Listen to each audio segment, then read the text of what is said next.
നിന്ന് ഇന്ത്യയിലേക്കുള്ള വിമാനയാത്രികർക്ക് അധിക പരിശോധന നടത്തുന്ന നടപടി പിൻവലിച്ചു.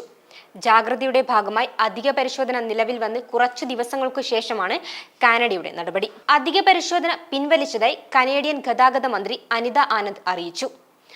താൽക്കാലിക അധിക സുരക്ഷാ പരിശോധനാ നടപടികൾ മൂലം യാത്രക്കാർക്ക് കാലതാമസം നേരിട്ടേക്കാമെന്ന് കഴിഞ്ഞ തിങ്കളാഴ്ചയാണ് അനിത ആനന്ദ് പറഞ്ഞത്. ഇക്കാര്യം വ്യക്തമാക്കി എയർ കാനഡ യാത്രക്കാർക്ക് നേരത്തെ വിമാനത്താവളത്തിൽ എത്തുന്നതിനായി മുന്നറിയിപ്പ് സന്ദേശവും അയച്ചിരുന്നു. ഖലിസ്ഥാൻ നേതാവ് ഹർദീപ് സിംഗ് നിജ്ജറിന്റെ വധത്തിൽ പ്രധാനമന്ത്രി നരേന്ദ്രമോദിക്ക് ബന്ധമുണ്ടെന്ന് റിപ്പോർട്ട് നിഷേധിച്ച് കനേഡിയൻ സർക്കാർ രംഗത്തെത്തിയിരുന്നു. റിപ്പോർട്ട് വെറും ഊഹാപോഹമാണെന്നും തെറ്റാണെന്നും കനേഡിയൻ ദേശീയ സുരക്ഷാ ഇന്റലിജൻസ് ഉപദേഷ്ടാവ് നതാലിജി ഡ്രൂയിൻ പറഞ്ഞു.